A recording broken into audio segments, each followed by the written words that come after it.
नमस्कार, जय हिंद, वंदे मातरम। प्यारे दोस्तों, स्वागत है आप सभी का आपके अपने YouTube channel BS online study में। दोस्तों, इस वीडियो में आज हम बालक को प्रभावित करने वाले कारक के विषय में पढ़ेंगे।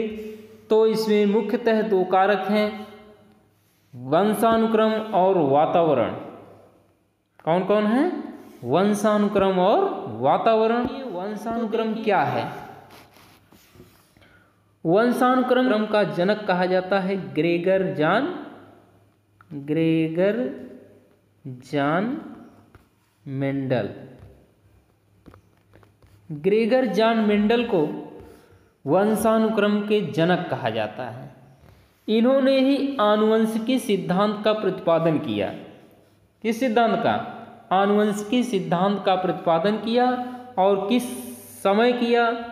तो इन्होंने 1866 ईस्वी में किया आनुवंशिकी सिद्धांत का प्रतिपादन। ग्रेगर जॉन मेंडल ऑस्ट्रिया के निवासी थे। प्रश्न उठता है कि ग्रेगर जॉन मेंडल कहाँ के निवासी थे? तो ग्रेगर जॉन मेंडल ऑस्ट्रिया के निवासी थे। इन्होंने अपना प्रयोग उद्यान मटर नामक पौधे पर किया। तो इस उद्यान मटर का वैज्ञानिक नाम है पायसम सैटाइवम।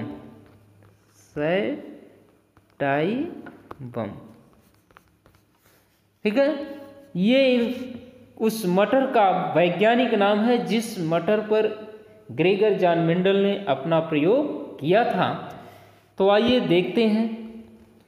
आनुवंशिकता से तात्पर्य शारीरिक एवं मानसिक गुणों के संचरण से होता है, जो माता पिता से बच्चों में जीन्स के माध्यम से प्रवेश करता है। कैसे?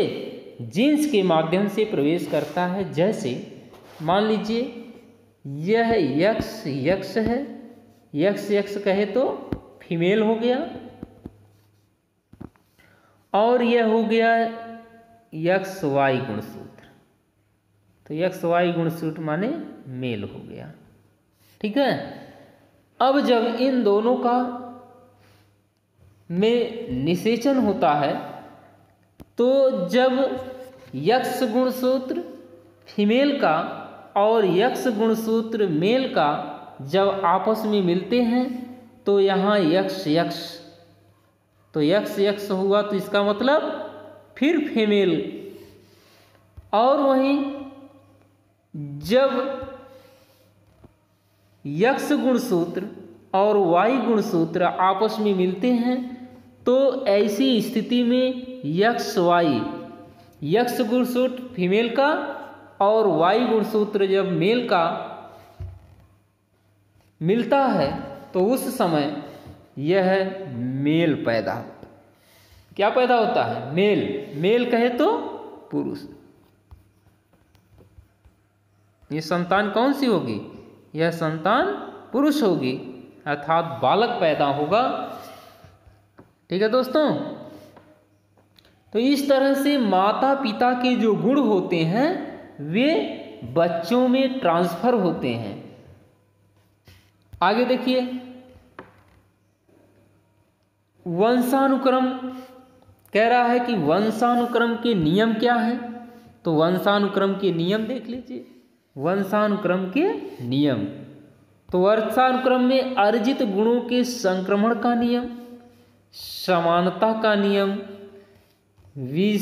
बीज कोश की निरंतरता का नियम, प्रत्यागमन का नियम, चयनित गुणों का सिद्धांत, मातृ एवं पितृपक्ष का नियम, और अगला है संयोग का नियम। तो ये वंशानुक्रम के नियम हैं। आगे देखिए, कुछ मनोवैज्ञानिक हैं जो अपने विचार व्यक्त किए हैं। जैसे हैं B.N. झा। B.N. झा क्या कहते हैं? B.N. झा कहते हैं कि वंशानुक्रम व्यक्ति की जन्मजात विशेषताओं का पूर्ण योग है। जेम्स ड्रेवर का कथन है। अब जेम्स ड्रेवर क्या कहते हैं? जेम्स डेवर कहते हैं कि शरीर शारीरिक तथा मानसिक विशेषताओं का माता पिता से संतानों में हस्तांतरण होना ही वंशानुक्रम है।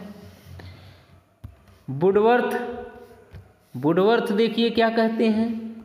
वुडवर्थ महोदय कहते हैं कि वंशानुक्रम में सभी बातें सम्मिलित हैं जो कि व्यक्ति में उसके जीवन का आरंभ नहीं हुआ, जन्म के समय नहीं वरन गर्भाधान के समय, जन्म से लगभग 9 माह पूर्व उपस्थित थी।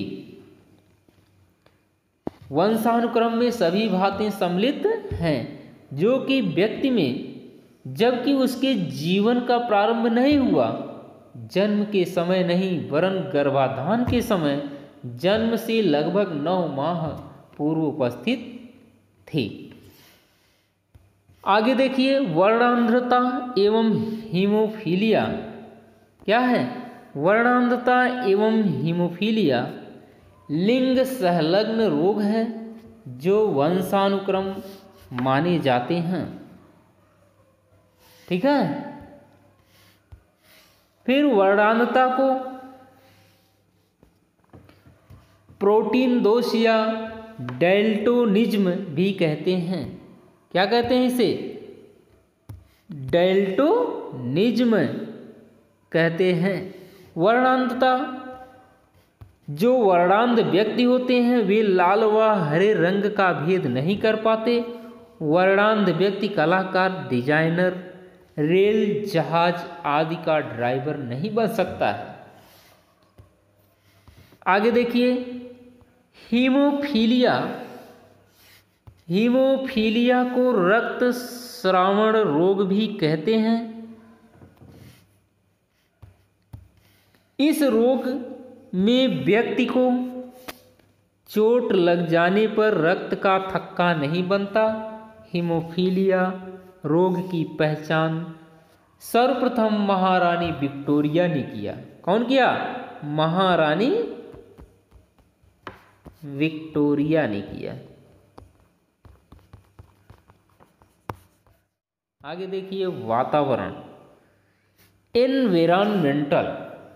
वातावरण को अंग्रेजी में कहते हैं एनवायरमेंटल, माने पर्यावरण या वातावरण।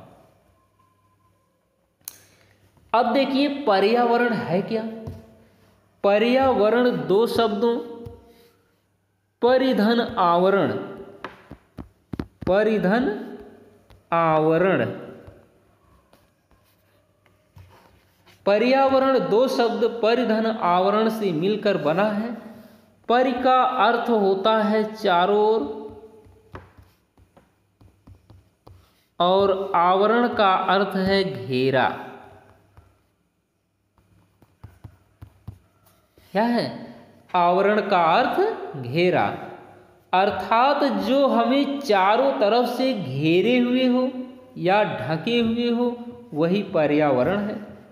देखिए पर्यावरण से तात्पर्य या वातावरण से तात्पर्य चारों ओर ढकने वाले, अर्थात किसी व्यक्ति का पर्यावरण या वातावरण वो जहाँ रहता है, उठता बैठता खाता पीता है, वही पर्यावरण है। पर्यावरण या वातावरण को वातावरणीय वैज्ञानिक बालक के विकास में वातावरण को सर्वाधिक महत्व देते हैं। अब देखिए क्या महत्व देते हैं। तो यहाँ जैसे ये है वंशानुक्रम जन्मजात व प्रकृत जन्य होता है। क्या होता है? वंशानुक्रम जो है यह जन्मजात या प्रकृत प्रदत्त होता है, वहीं वातावरण अर्जित एवं पोषण आधारित होता है। इस प्रकार मनोवैज्ञानिकों ने बालक के विकास में वंशानुक्रम एवं वातावरण दोनों का योगदान स्वीकार किया है। वुडवर्थ का विचार है, मत है वुडवर्थ का क्या मत है? देखिए, वुडवर्थ कहते हैं कि बीज में वृक्ष बनने की संभावना निहित रहती है, लेकिन दो वातावरण के आधार पर उसके विकास का स्तर निश्चित है। दोनों में किसी एक के अभाव में वृक्ष का समुचित ढंग से विकास होना संभव नहीं है। लामार्क ने वातावरण के प्रभाव को ज़्यादा महत्व दिया है। इन्होंने जिराफ का उदाहरण देकर बताया कि वातावरण के प्रभाव से जिराफ की गर्दन बड़ी होती गई। लैमार्क विकासवादी सिद्धांत के समर्थक थे। लैमार्क कैसे हैं? लैमार्क विकासवादी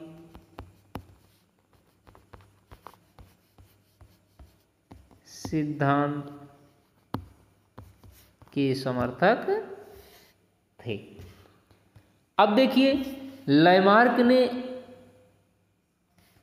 बताया कि जिराफ पर इन्होंने प्रयोग किया। किस पर? लैमार्क ने जिराफ पर प्रयोग किया और इन्होंने अपने इस प्रयोग में देखा कि जिराफ की गर्दन पहले छोटी थी।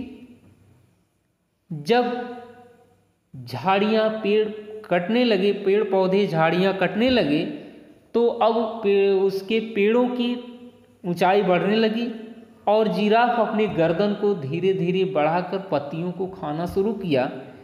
तो एक समय आया कि उनकी गर्दन धीरे धीरे लंबी होती गई और वह उस वातावरण के साथ साथ उसका यह आनुवंशिकी हो गया, वंशानुक्रम हो गया, और ये वंशानुक्रम में माने इसकी पीढ़ी दर पीढ़ी अब इनकी जो संतानें हैं, ये संतानें भी, इन संतानों की गर्दन क्या है? लंबी होती जा रही हैं। अब देखिए, बालक को प्रभावित करने वाले कारक कौन कौन हैं? देख लीजिए, यहाँ है बालक को प्रभावित करने वाले कारक। तो नंबर 1 अभी आपने पढ़ा, वंशानुक्रम होता है। लिंग का भी बहुत प्रभाव पड़ता है बालक के विकास में। जैसे लिंग में आपका आ गया स्त्री और पुरुष, नर और मादा। पोषाहार, पोषाहार माने बालक के विकास में यदि उसे उचित भोजन की व्यवस्था ना हो, उस पोषक तत्वों न मिले, तो भी वह बालक के विकास को प्रभावित करते हैं।